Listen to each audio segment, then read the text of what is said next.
Okay, so welcome to all. कल last में हमने क्या देखा था?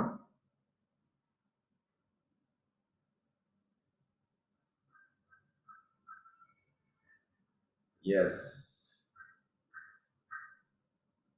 बहुत अच्छे, मतलब काफी रश है और बहुत पेशेंट है, काफी, मतलब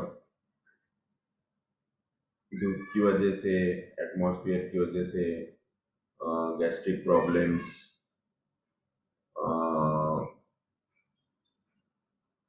कैंप की बात कर रहा हूँ। डॉक्टर कंसे ने कैंप के लिए मैसेज डाला, इसलिए बहुत ही अच्छा रिस्पॉन्स है। आज मैं 125 पेशेंट अभी देख के आया हूँ। बहुत बढ़िया रिजल्ट भी है। कल के बहुत सारे पेशेंट आके मिल के गए वापस कि आपके एक डोज से बहुत अच्छा लगा, single dose, no SL also, SL भी नहीं है, ओनली सिंगल डोज से है।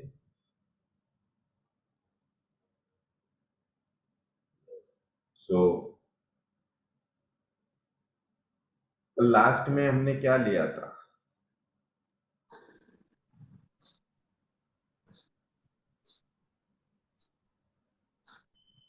सर आपने कैंप में खाली स्पेसिफिक मेडिसिन ही लेके गए थे क्या कैंप के लिए?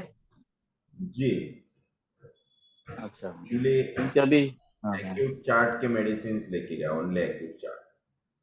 अच्छा, ओनली एक्यूट चार्ज, क्योंकि अभी समर शुरू हुआ है ना, तो हीट स्ट्रोक वगैरह सब तरह पेशेंट इधर उधर आ रहे हैं। अभी काफी पेशेंट है, नेट्रोम्यूट, ब्रायोनिया, अच्छा। लाइको, आर्सेनिक।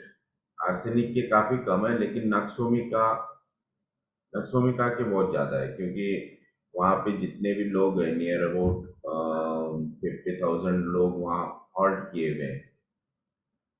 तो because of night watching, spicy food और सन हीट, वाटर प्रॉब्लम्स, इसकी वजह से mostly gastritis, acidity, diarrhoea, loose motion, amoebiasis, stool with mucus, vomiting, headache, body ache, fever, cold coryza, throat problem, ये patient बहुत ज़्यादा है। Yes, बहुत okay. अच्छे आ रहे हैं, नक्सोमिका, लाइकोपोडियम, देन मर्क्यूरी, बहुत पेशेंट में मोर मर्क्यूरी भी आया। उसके बाद ब्रायोनिया, सल्फर, नाइट्रोम्यूर, नाइट्रम सल्फ, बहुत अच्छे रिजल्ट है। या वेरी गुड सर। देखते हैं।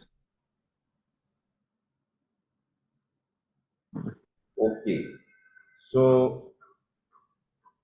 today we will see some hints given by Dr. Praful Vijayakar sir.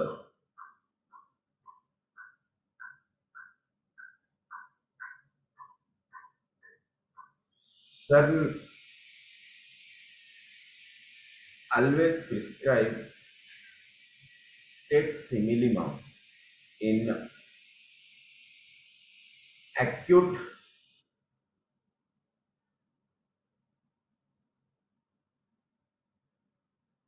massive condition of asthma.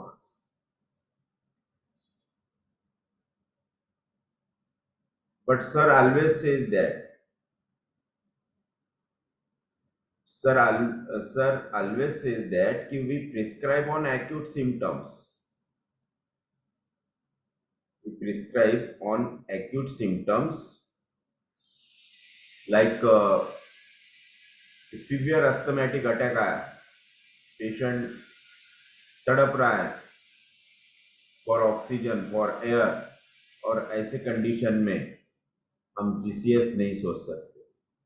तो ऐसे कंडीशन में सर कहते थे हमेशा कि जो भी मेडिसिन उस कंडीशन में उसे इंडिकेट कर रही है, उसके सिम्टम्स को देख के जो भी मेडिसिन आपके समझ में आ रही है तो उसकी ये मेडिसिन इस टोटलिटी को कंप्लीट कर रही है, तो वो मेडिसिन का ओनली ऑल्फैक्शन उस पेशेंट को करो। या फिर बहुत से पेशेंट्स में सर ने डायरेक्टली कहा है कि only name of the medicine अगर आप पेशेंट के कान में भी बोलते हैं, ईयर में अगर आप उस वर्ड को बोलते हैं सिंगल टाइम, तो उसका इफेक्ट आना शुरू हो जाता है। और इसका एक्सपीरियंस मैंने कई बार लिया है। मेरे लड़के को जो अस्थमा था, ब्रोंकियल अस्थमा, उसको जो रात में एक आधी बार सीवियर अटैक जब आता था अस्थमा का, तो मैं सिंपल मेडिसिन का नाम बोल के वो 2-3 मिनट में सेटल हो जाता था। यस, तो सर ने कहा है कि तो आप ऑल्फैक्शन दो या फिर पेशेंट के कान में नाम बोलो तो पेशेंट सेटल हो जाएगा, लेकिन इमीडिएटली आपको उसके जीसीएस के बारे में सोचना पड़ेगा। सो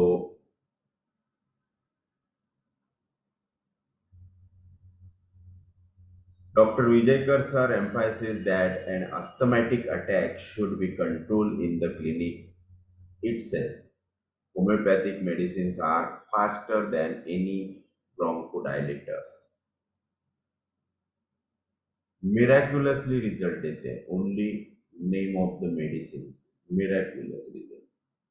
2 मिनट भी नहीं लगते अगर आपने जो मेडिसिन निकाले हैं वो अगर एग्जैक्ट उस कंडीशन को सिमिलिमम है, टोटलिटी ऑफ सिमिलिमम उस कंडीशन को कवर कर रही है, तो वो 2 मिनट के अंदर पेशेंट सेटल हो जाएगा। इसीलिए सर ने कहा है कि it is faster than any of the bronchodilators. In acute attack of asthma, similimum should be given through olfaction. Patients start getting relief within a second. The question that crosses our mind is that, should we prescribe on acute symptom? Yes. Mostly asthmatic cases. तो हम हमेशा कहते हैं कि asthma हो, rheumatoid arthritis हो, arthritic pen patient लेके आए तो उसे जीसीएस देना चाहिए। लेकिन जहां कंडीशन मैसिव हो जाती है, जहां कंडीशन आउट ऑफ कंट्रोल हो जाती है, जहां लाइफ थ्रेटनिंग का सवाल आ जाता है कि अगर हम यहाँ इस तरह का नहीं करते तो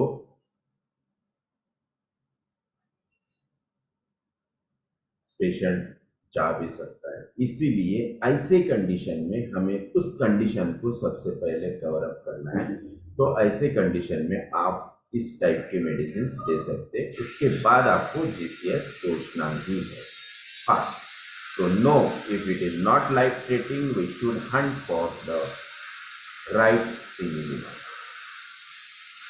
जहां कहीं लाइफ थ्रेटनिंग की कंडीशन आ जाती है तो आप इस तरह से प्रिस्क्राइब कर सकते हैं।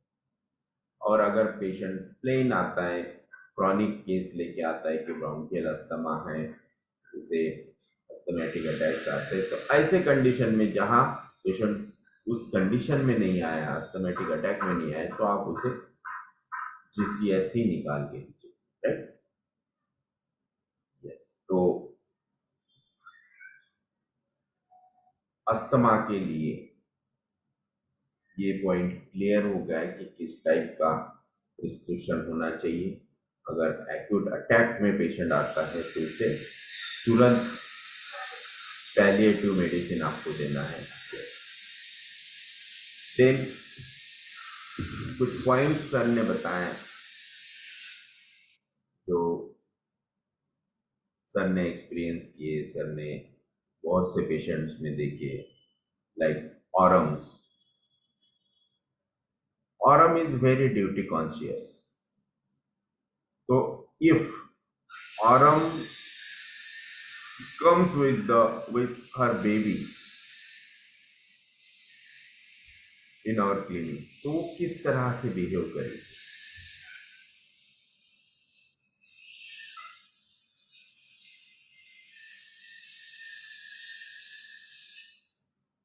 कल का एक एग्जाम्पल मैं आपको बताता हूँ.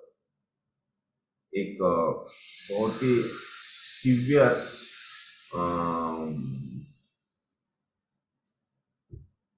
ब्रोंकाइटिस का पेशेंट मेरे पास आया. मतलब इतना पाज्मोडिक कब उस लेडी को था. मतलब जस्ट 20 years ओल्ड गर्ल थी. उसके अभी अभी 1 महीना पहले मैरिज हुआ, और मैरिज जैसे हुआ उसके नेक्स्ट डे से उसे कफ स्टार्ट हुआ. इतना वायलेंट कफ था, स्पाज्मोडिक वायलेंट, ऐसे स्पाजम्स उसे आते थे. तो पेशेंट की मदर साथ में आई, और पेशेंट की मदर ने बोला कि ये पेशेंट है और इसको बहुत सीवियर कफ है. 1 महीना हो गया बोले. इसके घर वाले ट्रीटमेंट कर रहे हैं लेकिन इसका कफ कम नहीं हो रहा. फिर मुझे डाउट गया. मैंने बोला इसके घर वाले मतलब ये पेशेंट आपकी कौन है. तो बोले मेरी लड़की है, उसकी अभी अभी शादी हुई.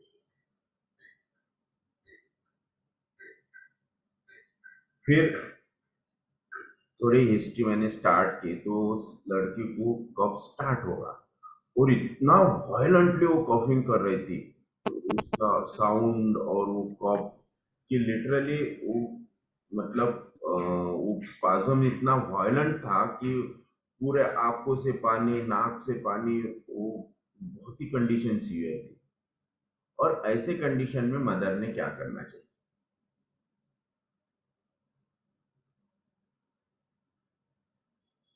उस मदर ने चेयर उसके चेयर से के बाजू में की. मतलब उस एक में के बाजू में बैठे थे, वो दूर हट गई चेयर लेके मदर. और मैं मेरे चेयर पर से उठ के उस पेशेंट के पास गया.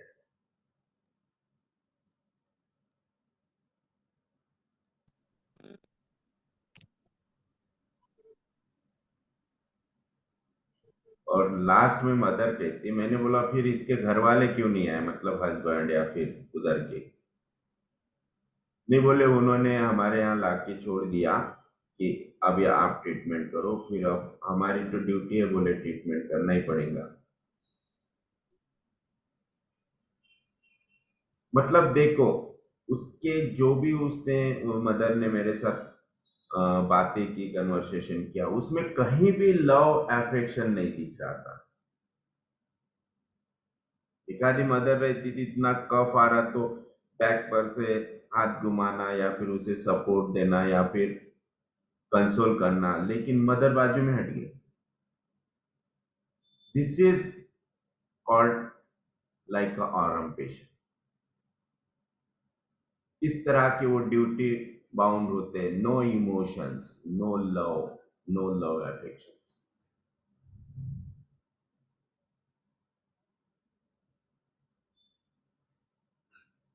मैंने पानी बुला के उस लड़की को, पेशेंट को पिलाया, और उसकी मदर होने के बाद उसे कुछ नहीं लगा. और वो लड़की इतनी छोटी सी, लीन थीन, बहुत ही ऐसा लग रहा था कि 13-14 साल की लड़की है, बट शी वॉज 20 years. तो मैंने पूछा कि इतने कम उम्र में इसकी शादी क्यों की है. नहीं बोले, अब कभी ना कभी तो करनी थी, अच्छा रिश्ता है, करवा दी. तो ये होते हैं ड्यूटी बाउंड, कि अपनी ड्यूटी है निभा दो पट से, है ना. रिस्पॉन्सिबिलिटी से बाहर हो जाओ. रिस्पॉन्सिबिलिटी जो है वो उसे कंप्लीट कर लो, बाजू में हट जाओ. दिस इज और तो इसी टाइप का सर ने भी एक एग्जाम्पल बताया कि aurum mothers act as if the child is being brought up by a maid. Yes, she always इस तरह से एक्ट होंगे आपके सामने कि एक मेड कैसे एक आधे बच्चे को लाती है, उसी तरह से मदर अपने बच्चों को लाएगी। No love, no affections, only duty. The maid does not give love, care, and affections to the child. It is her duty to look after the needs of the child and fulfilling them without getting emotionally involved. और ये अपनी duty इतनी promptly करते हैं क्योंकि anxiety conscientious होते हैं, इसलिए ऑरम्स अपनी ड्यूटी बहुत ही परफेक्टली करेंगी। अगर कोई मेड है तो आप उस बच्चे को इतना टाइम टू टाइम हर चीजें करेंगी, फीडिंग, उसका डायपर चेंज करना, उसको नहलाना, उसको खिलाना, उसको उसके साथ खेलना, लाइक दिस, उसके कपड़े चेंज करना, उसकी स्टडी लेना, time to time, perfect time, और हर चीज परफेक्ट। और ये ओनली मेड ही कर सकते, मदर ने। अगर बच्चा खाना नहीं खा रहा तो थोड़ा सा खिलाएगी, बाजू में रख देगी, इसने खाया नहीं, बाजू में रख दिया। लेकिन मदर इस तरह से नहीं करती। मदर क्या करेगी, प्यार से खिलाएगी, इधर उधर की बातें करेगी, उसे थोड़ा सा किसी चीज में इन्वॉल्व करके उसे खिलाएगी, उसके पीछे पीछे घूमेगी, because of love. But made never. So it is her duty to look after the needs of the child and fulfilling them without getting emotionally involved. They never display their emotions, their needs is to complete their responsibility. Yes. So this is Param,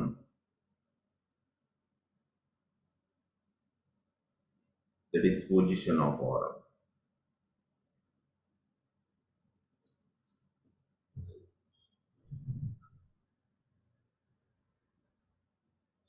अभी कुछ patient को मैंने उस camp में मर्कौर भी prescribe किया, कुछ मतलब एक 10-15 पेशेंट। क्यों? क्योंकि stool with bleeding, mucus, colicky pain in abdomen, chilly thirstless, direct goes towards mercury. But merc sol और मर्कौर में ये डिफरेंस है कि merc cor is more destructive, mercury is more psoric and sycotic. Mercury always having inflammation, mercor always having destruction. So bleeding with stool with mucus, with cramps in abdomen, with chilly and thirstless is mercor, or excellently is the result.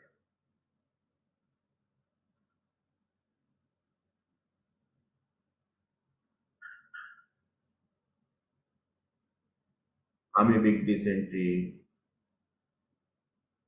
एक मेरे friend थे, doctor ही है, actually मेरे classmate है, senior थे, मेरे साथ आ गए। उन्हें नियर अबाउट 1.5 months से stool with mucus with severe bleeding, मतलब कभी कभी तो ओनली ब्लड एंड म्यूकस ही होता था, और इतने क्रैम्प्स एब्डोमेन में, एक बार क्रैम्प शुरू हुए कि पट से भागना पड़ता था, नहीं तो स्टूल पास आउट हो जाती। 1.5 महीने में उनका वेट 75 से 52 पे आ गया था।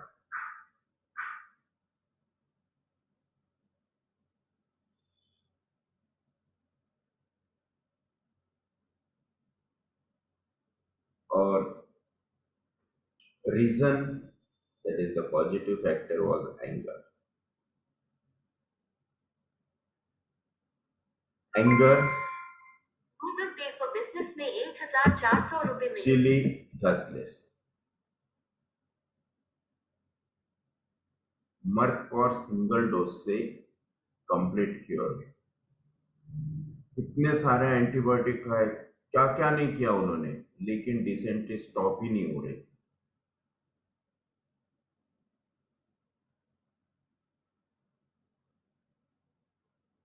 So this is mercury. So Merck causes more Mercksol.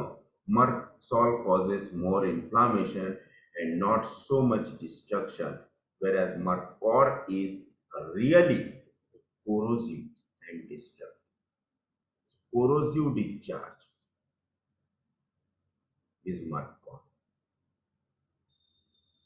Severe cramps in abdomen, Mercor. Major difference mercury merc sol and merc cor में ये है कि merc sol is right sided, merc cor is left sided. Merc sol is ambithermal, chilly in chronic, hot in acute, but Mercor is always chilly, thustless, and Mercsol is thirsty.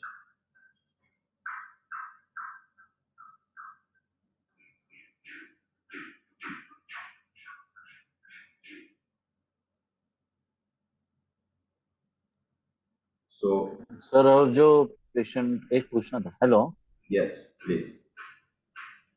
हाँ, we got one patient था, but with same like amoebic dysentery with lot of blood loss, weight gain, even hemoglobin भी drop हुआ था वो patient का, it was gone up to 7 और since 1 month 2 months ऐसे थे। तो वो लड़की she was not revealing what was the cause inside की, मतलब she had some disappointments and all, but she didn't convey that। but अभी तो ये symptom wise and she was on put on already ये salicylispirine and immune modulator सब autoimmune medicines चालू किए थे उसका, and in spite of that there was no control। तो ऐसे केस में अभी we have to give again acute remedy or we have to give state remedy और कितने कैसे दिन करना से? है? It was almost 2 months। अभी एक्यूट जो है अटैक वो 2 हफ्ते से था। सब एक्यूट? दैट पेशेंट इज हाँ, सब? so she is a known she is known case of ulcerative colitis since last 2-3 years, initially controlled with steroids and salicylispirine and mesocol वगैरह ये सब 1 year she took, but she fed up of treatment steroids and everything लेके she ऐसे case में discontinued। ऐसे case में आपको actually prescribe करना पड़ेगा, क्योंकि पॉजिटिव फैक्टर ऐसे केसेस में बहुत इंपॉर्टेंट होते हैं और विदाउट कॉज तो कुछ हो ही नहीं सकता। इसलिए पॉजिटिव फैक्टर तो 100% वहाँ है, वो आपको फाइंड आउट करना पड़ेगा। और अभी जो आपने मतलब जो हम लोग जो ये मर्कसॉल वगैरह तो मर्क और दिया था, that was done only on symptom based और सब में पॉजिटिव फैक्टर एंगर था। अभी जो कैम्प में भी यूज किया था ना हम लोग ने मर्क मर्क और मर्कसॉल, यस। डिसेंट्री पे, हाँ, तो दैट वाज तो वहाँ पे बहुत सारे फैक्टर्स है, बहुत सारे, हाँ हाँ क्योंकि हर चीज तो वहां पे आने वाले है कि हर चीज उनके मन से तो नहीं होगी, है ना। अनवांटेडली उनको कुछ रूल्स फॉलो करने पड़ते हैं, है ना, या फिर जो टाइम पे नहीं होता है, जो टाइम पे नहीं मिलता है, उस वजह से कुछ ना कुछ एंगर क्रिएट होता ही है। कभी कोई कुछ बोल देता है, कहीं कुछ उठा देता है बैठे हुए है, तो अल्टीमेटली एंगर फैक्टर होता ही है उसके पीछे। Yes. तो ये रीजन तो हम पूछते ही है, विदाउट रीजन हम मेडिसिन प्रिस्क्राइब करते ही नहीं है। सर। और सिम्टम्स अभी जो आपने जो भी अभी केस बताया that medical person with yes, amoebic हाँ कोलाइटिस, तो इनका भी अभी पॉजिटिव फैक्टर एंगर था, एंगर दैट था। Is right. अभी हाँ उनके पूरे रूब्रिक्स मुझे याद नहीं, क्योंकि इस केस को शायद कोरोना के पहले की केस है ये।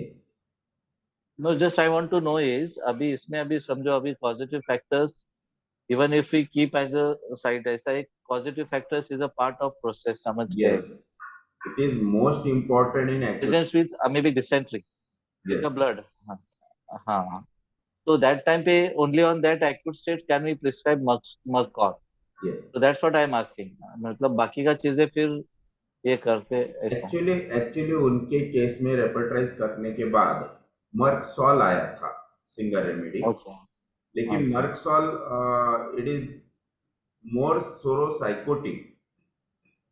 ओके सो और इतना सिफिलिटिक सीवियर रेमेडी ब्लीडिंग, हाँ इतना सीवियर ब्लीडिंग था, इतना सीवियर डिस्ट्रक्शन वहां पे था इंटेस्टाइन में, तो वो मर्कसॉल तो कवर नहीं करता था। इसीलिए और पेशेंट चिली था, रेस्टलेस था, इसलिए मर्कसॉल दिया था। ओके ठीक है सर तो क्योंकि जब भी हम कोई भी प्रिस्क्रिप्शन करते हैं और जो भी मेडिसिन आती है, तो हमें वो मेडिसिन मतलब पूरी तरह से वो परफेक्ट है कि नहीं, पूरी तरह से टोटलिटी वो कवर अप कर रहे हैं कि नहीं है, वो देखना ही चाहिए। अगर आपको लग रहा है कि ये मर्कौर है, मर्कसॉल है या फिर और कोई रेमेडी है, लेकिन आपको लग रहा है, लेकिन आपको प्रैक्टिकली पूरा कंफर्म किए बगैर, उसके डिस्पोजिशंस, थर्मल्स, फर्स्ट देखे बगैर आप प्रिस्क्राइब नहीं कीजिए। जब हेलो वो हेलो कंफर्म हो जाता है, टोटलिटी पूरी कवर अप हो रही है, तभी हमें प्रिस्क्राइब करना चाहिए। यस हेलो सर तो फिर अभी ऐसा केस रहेगा तो इन केस कभी ऐसा रहेगा तो जस्ट लेट अस नो क्या how to know the disposition of this person इसमें यस डिस्पोजिशन एक दो ऐसा एग्जांपल्स आगे चलेंगे यस। सर हेलो हाँ हाँ सर ऐसे अभी जो आपने जो केस बताया ये डिसेंट्री वाला तो ये जी केस मतलब पैथोलॉजी बहुत सीवियर है ना सर यस तो ये केस में जनरली ऐसा होना चाहिए क्या कि जो जीसीएस है वो जी। इट जीसीएस जीसीएस ये पेशेंट में जब तक फेस कंट्रोल नहीं हो रहा है तब तक जीसीएस नहीं देना चाहिए ऐसा करना चाहिए क्या ऐसे केस में नहीं, हम अभी अपनी जो बात चालू है एक्यूट केस की चालू है। हाँ एक्यूट एक्यूट केस में ही मैं बोल रही हूँ कि अगर एक्यूट केस में अब एक्यूट वो प्रिस्क्रिप्शन ही करना चाहिए कॉन्स्टिट्यूशन एक्यूट डिजीज में एक्यूट रेमेडी देने के बाद अगर पेशेंट क्योर हो रहा है, जैसे अमेबिक डिसेंट्री, अगर वो क्योर हो गया तो वहां जीसीएस देने की जरूरत ही नहीं है। लेकिन जो ओके क्रॉनिक डिजीजेस है और वो एक्यूट हाँ कंप्लेंट्स लेके आते हैं, तो उनमें आपको आफ्टर स्टेट से मिनिमम आपको जीसीएस देना है। अच्छा क्रॉनिक केस में एक्यूट एग्जैजरेशन में जी स्टेट वाली रेमेडी देनी उस जो स्टेट की एक्यूट एक्सरसर्वेशन होता है हम्म उन केसेस में। ओके और सर ऐसा है क्या कि अगर समझो सिमिलीमा हम लोग जीसीएस अगर दे दिया तो इट विल पेशेंट बहुत एग्रेवेट हो जाएगा ऐसा हो जाएगा क्या मोस्टली ऐसा नहीं होता है। ओके और अगर क्योंकि वो किसी बहुत डीप केस एक्टिंग में रेमेडी है इसके हाँ लिए जीसीएस देने के बाद माइल्ड एग्रेवेशन होगा, किसी किसी केस में वो भी नहीं होगा, क्योंकि वो जो एक्यूट एक्सरसर्वेशन उसे था वो निकल जाने के बाद जब आप प्रिस्क्राइब कर रहे हैं, तो वहाँ एग्रेवेशन मोस्टली नहीं होता है। Yes. हाँ और नहीं सर वो सिम्टम्स एक्यूट हो सिवियर जाएगा रहते हैं तो ठीक एक्यूट है में लेकिन तभी ड्यूरिंग एक्यूट में नहीं देना चाहिए ना ड्यूरिंग एक्यूट में जीसीएस नहीं देना चाहिए ना ड्यूरिंग एक्यूट फेज एक्यूट एग्जैजर्बेशन में जी जहाँ आपको ऐसा लग रहा है कि कंडीशन बहुत सीवियर है, लाइफ थ्रेटनिंग है, अगर ऐसे कंडीशन में मेडिसिन वर्क करने को टाइम लगेगा, तब आपको स्टेट से मिनिमम देना है। उस वक्त नहीं उस मतलब पेशेंट का कंडीशन मतलब इतना डीप एक्टिंग रेमेडी को झेल नहीं पाएगा ऐसा रहता है ना इसके लिए बोलते ना कि ये टाइम पे कॉन्स्टिट्यूशनल मेडिसिन नहीं देना चाहिए नहीं नहीं ऐसा नहीं है, साइंटिफिकली ऐसा नहीं है, वो झलने का वलने का वैसा नहीं है। वो कंडीशन मतलब उस कंडीशन में वहां पे इतनी सीवियर कंडीशन है, और पेशेंट अगर हाँ मतलब इतना सीवियर ब्रेथलेसनेस है, पेशेंट को एयर नहीं मिल रहा है, ब्लॉक होते जा रही है सिस्टम, तो ऐसे सिस्टम अगर पेशेंट कोलैप्स हो सकता है, तो उसे पट से अगर हम कुछ देते हैं और वो उसका एयर जो हंगर है वो कम हो जाता है, उसका SpO2 बढ़ जाता है, तो it is well and good ना। उसके बाद आप कॉन्स्टिट्यूशनल सोचिए, क्योंकि हमें उस कंडीशन से सबसे पहले उसे निकालना है। उसे मतलब life Yes, is sir. Most important. Yes. Hmm.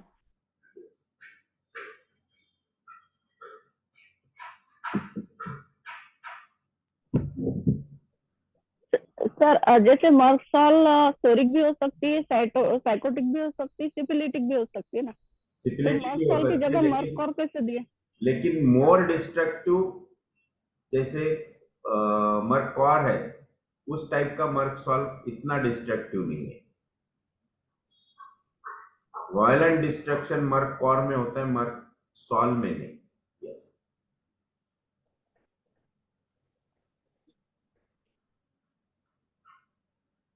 Okay. Yes, sir. Like last question अभी regarding to this.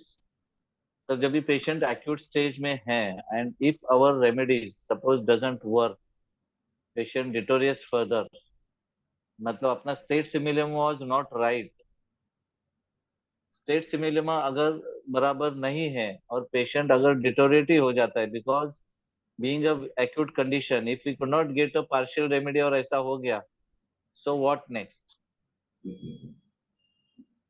तो तभी पेशेंट फिर मतलब that is also one thing, should we repeat the same medicine? Repetitions allowed है इसमें कि we should change see the different remedies और we should change our potency, how to go with? Yes, ऐसी condition आ सकती है, हो सकता है ऐसा भी, क्योंकि जब आप कोई अगर सीवियर एक्यूट कंडीशन हैंडल कर रहे हैं, तो आप में उतना परफेक्शन होना चाहिए कि जो मेडिसिन आप पेशेंट को दे रहे हैं वो 100% उस कंडीशन को मतलब उस मैच होना चाहिए। टोटलिटी को कवर कर रही है, उस कंडीशन को कंप्लीटली कवर कर रही है, तो उतना उतना परफेक्शन आप में होना चाहिए। ये ऐसे कंडीशन में अगर मेडिसिन रॉन्ग हो जाती है या फिर परफेक्ट नहीं है, तो जब आपने मेडिसिन का फर्स्ट डोज दिया और फर्स्ट डोज देने के बाद भी पेशेंट की कंडीशन बढ़ते जा रही है, मतलब सिवियरिटी बढ़ते जा रही है, कवर अप नहीं हो रही, तो पट से आप उसकी सेकंड रेमेडी ढूंढिए जो उसकी परफेक्ट सिमिली हो, रिपीट करने के बजाय। क्योंकि अगर पेशेंट का SpO2 डाउन हो रहा है, पेशेंट का ऑक्सीजन लेवल बहुत कम होते जा रहा है, तो ऐसी कंडीशन में आपको वेट नहीं करना है, आप सेकंड रेमेडी निकालिए और उसे प्रिस्क्राइब कीजिए। Sir have you come across such situation कि बाबा एक्यूट इवेंट आया है, पेशेंट कभी कभी वॉमिटिंग लूज मोशन लेके डिहाइड्रेट होके आते हैं, तो have you given medicine and patient ऐसे रिकवर्ड, केसेस फिर में आपको ऑटोमेटिकली? एक्यूट रेमेडी मतलब एक्यूट चार्ट पर से मेडिसिन दे सकते हैं और देनी Yes, yes, but have you come across this kind of cases and how was the result? It was मतलब patient in your clinic, have you come across चाहिए। this kind of acute emergencies and how we have handled it? Yes yes, ऐसे experiences है मेरे पास, बहुत है, क्योंकि बहुत से केसेस में ऐसा हुआ है, लेकिन मैं ऐसे केसेस को फिर अंडर ऑब्जर्वेशन रखता हूँ, और अगर 1-2 घंटे में जैसे बहुत सीवियर लूज मोशंस है, फीवर कम नहीं हो रहा है, और ऐसे पेशेंट को अंडर ऑब्जर्वेशन रख के अगर मेडिसिन, मुझे ऐसा अगर लगता है कि पेशेंट ने हिस्ट्री बराबर नहीं दी या फिर जो हमने एनालिसिस किया वो परफेक्टली नहीं हो पा रहा है, कुछ मतलब because of lack of history और सम पेशेंट कोऑपरेट नहीं कर रहे इसलिए, तो ऐसे केसेस में बहुत बार हुआ है कि मेडिसिन चेंज करना पड़ रहा है, मतलब 1-2 घंटे बाद ही मेडिसिन चेंज करनी पड़ती है, तो नेक्स्ट रेमेडी से फिर रिजल्ट आता है, क्योंकि जो जितना एफर्ट अपन उतने उसमें लगाएंगे, क्योंकि एक बार फेल हुआ, अगर पेशेंट को रिजल्ट नहीं आया तो उतने एफर्ट आपको लगाने ही पड़ेंगे कि कहीं ना कहीं से आपको रियल कंडीशन निकाल के उसे रेमेडी देनी ही पड़ेगी। और ऐसा होता है, ऐसा Exactly. नहीं है, Yeah. हर कोई परफेक्ट नहीं होता है, हर किसी के पास इतने परफेक्ट रिजल्ट भी नहीं है, तो फेल्योर होता है, और उसमें से ही सीखने को मिलता है। तो ऐसे कंडीशंस में हमें उसका भी स्टडी करना चाहिए कि फर्स्ट रेमेडी क्यों सिमिलम नहीं हो पाई या फिर क्यों नहीं निकल पाया, हमने क्या ड्रॉबैक्स थे उसमें, तो इसकी भी स्टडी होनी चाहिए क्योंकि वो एक्सपीरियंस नेक्स्ट केस में काम आता है। Exactly, sir. Yeah. Thank you. Yes. Yes. तो ये जो अस्थमा का हुआ मैंने बताया। देन जो आर्थराइटिस के केसेस होते हैं या फिर ऑटो इम्यून डिसऑर्डर्स लेते हैं, तो ऑटो इम्यून डिसऑर्डर्स में क्या,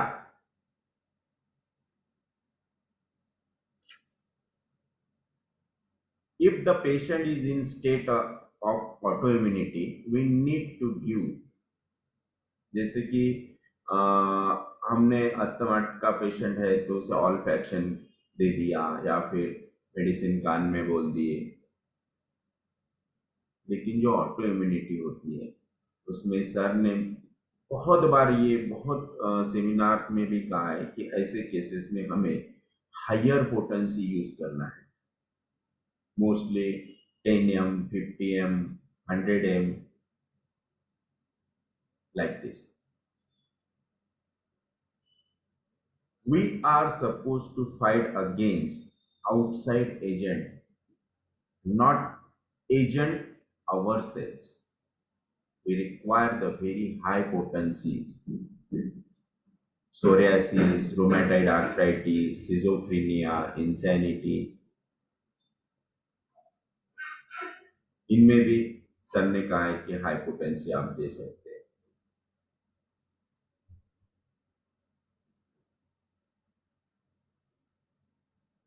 और हाई पोटेंसी देने का रीजन क्या है, क्या हो सकता है, क्यों हाई पोटेंसी देनी चाहिए?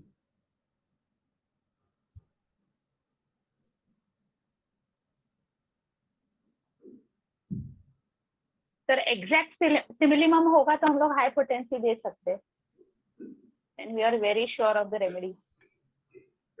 हो सकता है मतलब आपको हर केस में एग्जैक्ट सिमिलिमम ही देना है?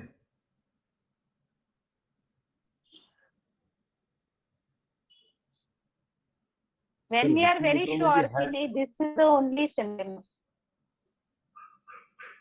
Yes.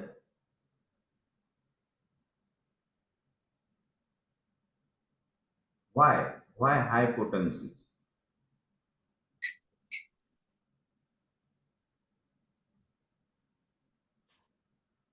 बिकॉज इनमें डायनामिजेशन बहुत हो जाता है, बहुत होता है, बहुत स्ट्रांग होता है, और पेशेंट में स्ट्रक्चरल चेंजेस नहीं होते हैं, वहाँ डायनामिज्म पेशेंट का बहुत लो हो जाता है, इसलिए हमें बहुत ही माइनर स्टिमुलेशन उस वहाँ पे चाहिए।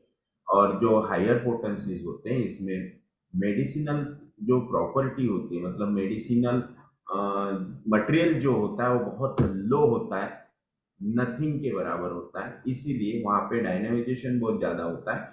और ऐसे पेशेंट को ओनली माइल्ड स्टिमुलेशन चाहिए, इसीलिए क्योंकि अगर आप 200 पोटेंसी देते हैं, उससे कम पोटेंसी देते हैं, 1m देते हैं, तो वहाँ एग्रीवेशन हो सकता है, सीवियर डेडली एग्रीवेशन हो सकता है, इसीलिए ऐसे केसेस में मोस्टली हायर पोटेंसी हमें यूज करनी चाहिए।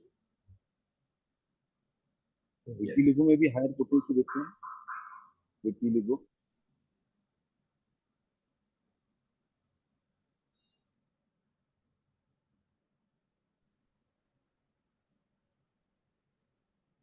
Okay, so the next point,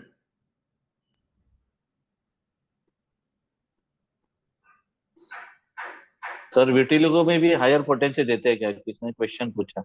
no Someone has asked. अच्छा, मुझे सुने ही नहीं आया। थोड़ा सा अगर आप हैंड राइज करके क्वेश्चन पूछेंगे या फिर हैंड राइज करके आप बात करेंगे तो फिर वो समझ में आ जाता है फट से। यस खाटदेव जी। में भी विटिलिगो में भी हायर पोटेंसी देते हैं। विटिलिगो में नहीं हाई पोटेंसी 200, क्योंकि it is pure syphilitic destruction of melanin. 200 potency. और So it's psoriasis not में भी सर? autoimmune. Yeah, yes, it is not autoimmune. psoriasis में भी सर? Hello, Yes. psoriasis में भी हायर पोटेंसी सोरियासिस देते हैं में सर? आपको हायर पोटेंसी देना है. Psoriasis, rheumatoid arthritis, then schizophrenia जहाँ स्ट्रक्चरल चेंज कुछ नहीं होता है, सिजोफ्रेनिया, इंसैनिटी, यहाँ पे भी आप हायर पोटेंसी यूज कर सकते हैं. Thank you. Yes. अब मुझे एक बात बताइए, मेरा एक सवाल है, क्वेश्चन. हम जो सप्लीमेंट पेशेंट को देते हैं, जैसे अगर B12 डिफिशियंसी है तो B12 दो, आयरन डिफिशियंसी है तो आयरन दो,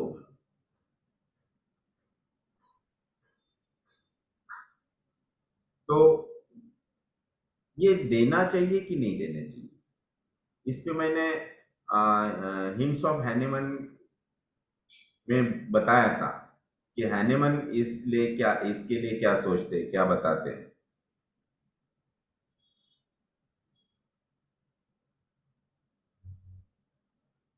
यस.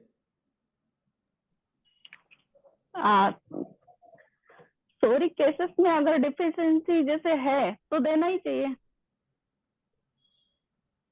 जैसे पेशेंट अगर समझो कम खाता है या फिर कुछ वजह है तो फिर देना चाहिए ना. कुछ वजह है मतलब? जैसे सोरिक केसेस में जैसे अगर गरीब है, नहीं मिल रहा है, मे बी यानी ऐसे कारण रहते हैं ना. हाँ, तो आपसे हॉस्टल में तो, बच्चे पढ़ते हैं, पूरा पोर्शन नहीं मिलता है. हाँ, अगर आपने दिए भी तो विकट लेके ही खाएगा ना. मिल नहीं रहा मतलब क्या?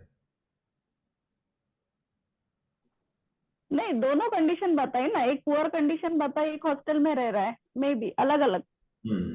न्यूट्रिशनल डेफिशिएंसी अगर है तो दे सकते हैं. अच्छा, न्यूट्रिशनल डिफिशियंसी है तो दे सकते हैं, लेकिन हम बोल सकते हैं ना कि भाई फ्रूट्स खाओ, ये खाओ, वो चीजें खाओ. जो विटामिन की कमी है उसके कंटेंट, जो उससे रिलेटेड जो फ्रूट्स है, जो फूड है, वो उसे आप एडवाइस करो, वो खाएगा.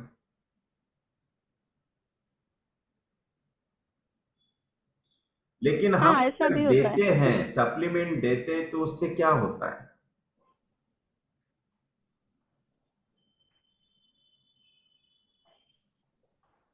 इट इज रिकमेंडेड और नॉट? सर लाइक सपोज अगर पेशेंट है, मेनोरेजिया की पेशेंट है, तो उसका समझो हीमोग्लोबिन कम है तो उसको देना चाहिए ना सप्लीमेंट, क्योंकि मेनोरेजिया हो रहा है तो उसका ब्लड लॉस हो रहा है. तो what ever she is having it, that is not enough. तो आयन देने से थोड़ी वो कम होने वाला है. आप मिनोरेजिया स्टॉप करो नहीं ना. नहीं, आयन देने, iron will be given as a supplement, not as a chief okay, okay, treatment. Supplement ही, हम भी सप्लीमेंट ही बोल रहे हैं, लेकिन आपको मिनोरेजिया स्टॉप करना है ना, उसका आयन थोड़ी बढ़ाना है. हाँ मिनोरेजिया सर, की वजह साथ से में आयन आयन भी कम हुआ. बढ़ाना है ना. आपको ब्लीडिंग स्टॉप करना है, वो स्टॉप हुआ तो आयन तो बढ़ना ही है, मतलब एच बी तो बढ़ना ही है. नहीं, लेकिन सर तब तक पेशेंट का वीकनेस जो रहेगा, पेशेंट को जो वीकनेस लगेगा, वो पेशेंट और डिट्योरेट नहीं हो जाएगी. कि अगर समझो हीमोग्लोबिन उसका 7 है और आपने मेनोरेजिया का ट्रीटमेंट स्टार्ट किया है, लेकिन अभी पेशेंट का मेनोरेजिया पूरा कंट्रोल में नहीं आ रहा है, तो आपको तब तक तो सप्लीमेंट तो देना ही पड़ेगा ना, अगर समझो क्रिटिकल लेवल पे है. ये ऐसा हुआ कि डिसेंट्री का पेशेंट है और उसको फूड दो, नहीं तो फिर और वीकनेस आएगा, है ना. तो डिसेंट्री के पेशेंट को हम कितना भी ओरली देंगे तो उसका क्या बेनिफिट हो रहा है? उसी तरह से मिनोरेजिया के पेशेंट में अगर हम ओरली दे भी रहे लेकिन ब्लीडिंग चालू ही है, तो उस आयन का क्या मीनिंग? वो तो इधर से जा रहा, उधर से निकल रहा. नहीं सर, ब्लीडिंग कम करने के लिए भी मेडिसिन देंगे और साथ में सप्लीमेंट भी देंगे ना, तो ब्लीडिंग भी कम हो जाएगा और हीमोग्लोबिन भी बढ़ जाएगा. यस, तो होम्योपैथी नहीं रहेंगी। हम जो सब, मेरा सवाल ये था कि सप्लीमेंट रिकमेंडेड है कि नहीं है ऐसे I ट्रीटमेंट में। think we should give. I think we should always think of the supplement. लेकिन डॉक्टर हैनीमन कहते हैं, डॉक्टर, कि सप्लीमेंट किन केसेस में देना है और किन केसेस में नहीं। जहां फूड अवेलेबल ही नहीं है, जहां कुछ पॉजिटिव फैक्टर है कि फूड होने के बाद भी, न्यूट्रिशन होने के बाद भी वो एब्सॉर्ब नहीं हो रहा है, then you have to find out the positive factor and treat that causative factor. Don't give the supplement.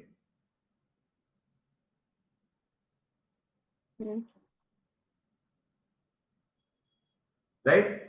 तो विजयकर सर भी यही कहते हैं कि someone has less iron in body when we adding supplement vitamins.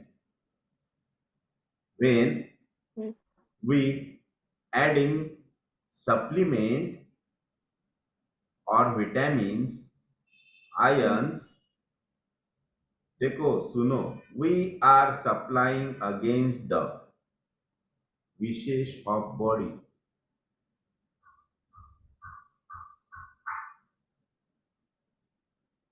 वो होता है ना, पेशेंट हॉस्पिटल से डिस्चार्ज लेता है तो डॉक्टर पट से लिखता है अगेंस्ट मेडिकल एडवाइस। ये उसी तरह से ये जो सप्लीमेंट जा रहा है against the wishes of body. तो हमें फाइंड आउट करना है पॉजिटिव फैक्टर, और पॉजिटिव फैक्टर हमें मिलता है और हम उस पॉजिटिव फैक्टर को ट्रीट करते हैं तो बॉडी फास्ट उसे ग्रो करेगी। जो भी डिफिशियंसी है उसे फास्ट ग्रो करेगी, मतलब वो डिफिशियंसी निकल जाएगी।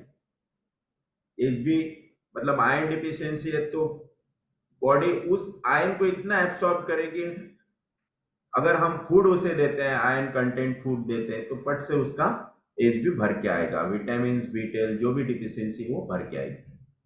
लेकिन if because of nutritional deficiency है कि न्यूट्रिशन में ही नहीं है, then we have to supply it.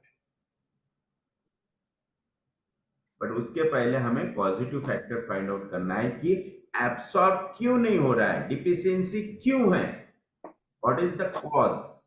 तो first treat the cause. Yes, तो ऐसा क्यों कहा है कि ये अगेंस्ट द बॉडी विश होता है, because artificially bringing up the level is syphilitic.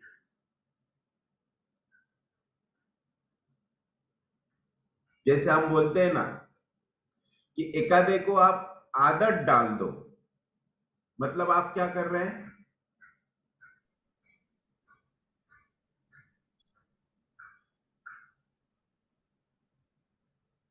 उसके हाथ काट रहे हैं, राइट, मतलब उसे सिफिलिटिक की तरफ आप ढकेल रहे हैं, पुश कर रहे हैं।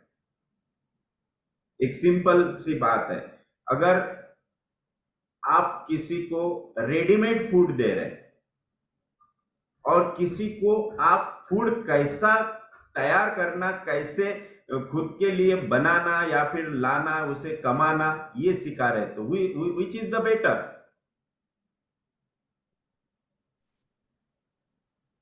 जो कमाना सिखा रहे हो, इससे क्या होगा, वो नेचुरल प्रोसेस होगी ना। सर्वाइव। हाँ, और वो नेचुरल प्रोसेस मतलब जैसे बॉडी के रेफरेंस में बॉडी का नेचुरल फिनोमिना। यस, और इसको जब मिलेगा नहीं, then he will starving. Starving it is syphilitic. तो इसी तरह यही वो वजह है जिसके लिए सर ने कहा है कि against the wishes of body. So artificially bringing up the level is syphilitic. Yes doctor कंसे। एग्जैक्टली सर, बट अभी और एक ऐसा पूछना है, तो which cases will select at nutritional definitions, because there are many females with iron deficiency anemias with low hemoglobin with symptomatic. अभी Yes. Positive factor मतलब वहां पे दो चीज है। एक तो we have to take their case history and understand, उसमें दो चीजें मिलेगी, एक तो न्यूट्रिशनल डेफिशिएंसी मिलेगी, न्यूट्रिशनल डेफिशिएंसी। इसमें सिंपल सी बात है, जहां डिमांड बहुत ज्यादा है और सप्लाई बहुत कम है, राइट? डिमांड बहुत ज्यादा है और सप्लाई बहुत कम है। जैसे प्रेगनेंसी मैटरनिटी के केसेस में होते हैं, वहां डिमांड बहुत ज्यादा होती है और सप्लाई उतना नहीं होता पाता है, एब्सॉर्प्शन उतना नहीं होता है, फूड उतना कंटेंट नहीं होता है, इसीलिए ऐसे केसेस में आप दे सकते हैं, राइट? लेकिन अगर कोई पेशेंट है उसमें फूड ऑलरेडी हाइजेनिक है, food contains all the things, but absorption नहीं हो रहा है, बॉडी एक्सेप्ट नहीं कर रही है, ऐसे केसेस में हमें वो कॉजेशन ट्रीट करना है कि ऐसा क्यों। Treat that digestive system, absorption system, right, without any supplement. Yes.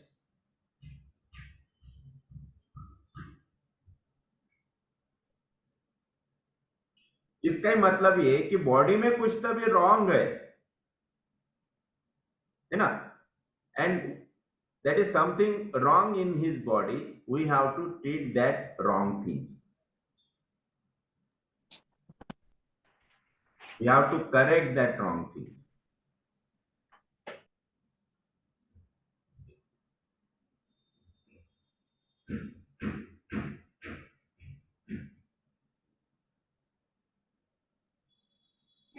और सर कुछ कुछ पेशेंट्स हैं जिसमें वी हैव इन्वेस्टिगेशन में भी ऐसा आता है कि आयरन डेफिशिएंसीज है, मेगालोब्लास्टिक एनीमियाज हैं, तो इसमें ये लोग को सप्लीमेंट से ट्रीट करना है कि इसमें और मेंटल लेवल पे कुछ पॉजिटिव फैक्टर्स अलग से देखना है, Yes, why they are iron deficiency? वो तो हमारा बेसिक वर्क है, वो तो करना ही है, किसी भी केस में छोड़ना नहीं।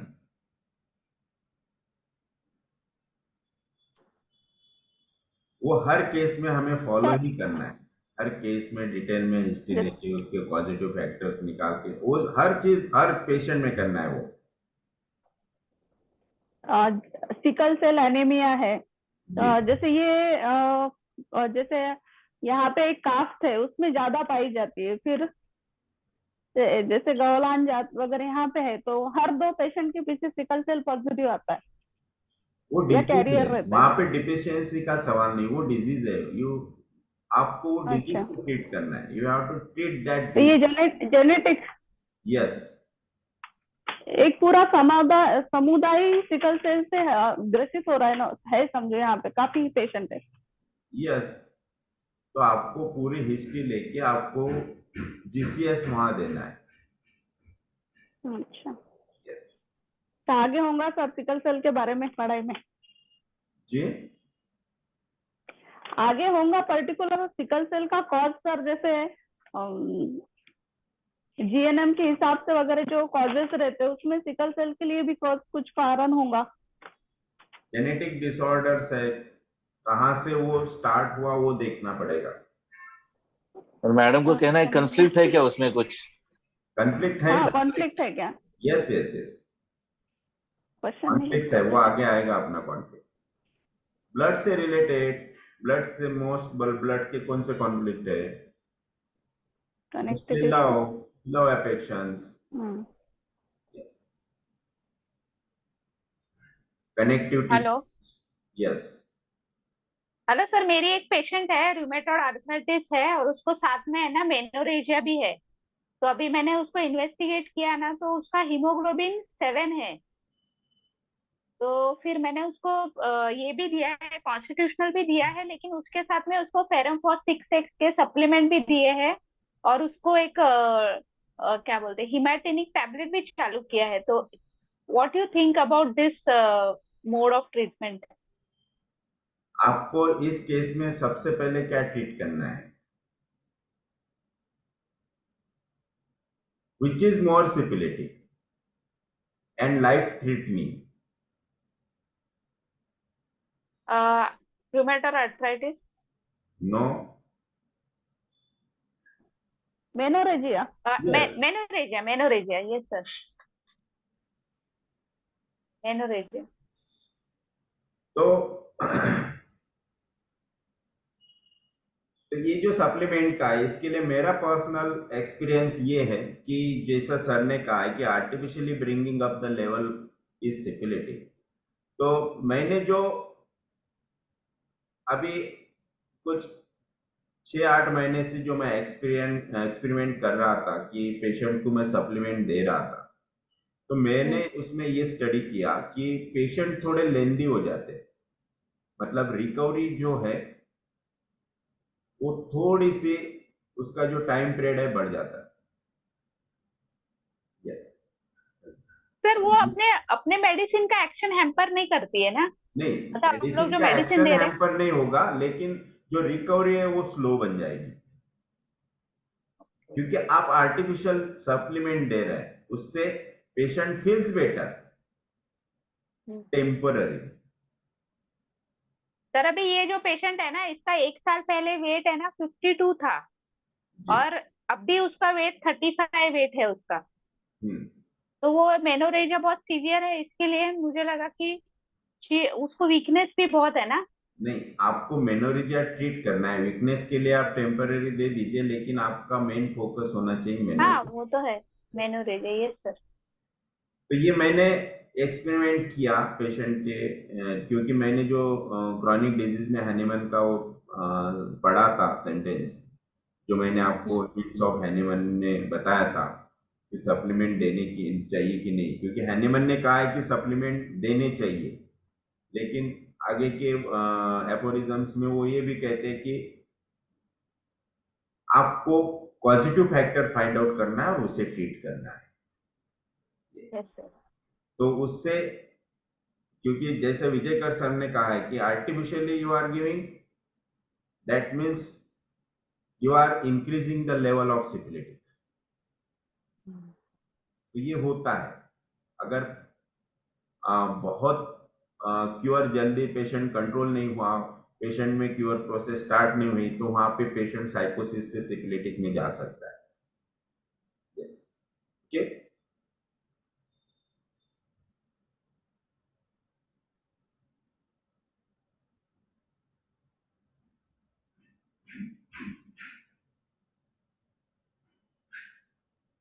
तो आज का क्वेश्चन मैं आपको पूछता हूं, which are the delicate remedies? कौन से pulsatilla, they have delicate body, phosphorus, phosphorus, pulsatilla, oxalosin, नाइट्रोम्यूर, सेपिया, Felicia, और Cephalosporin. okay, but I think only 2 remedies are more delicate, that is, first is thuja and second is medorina.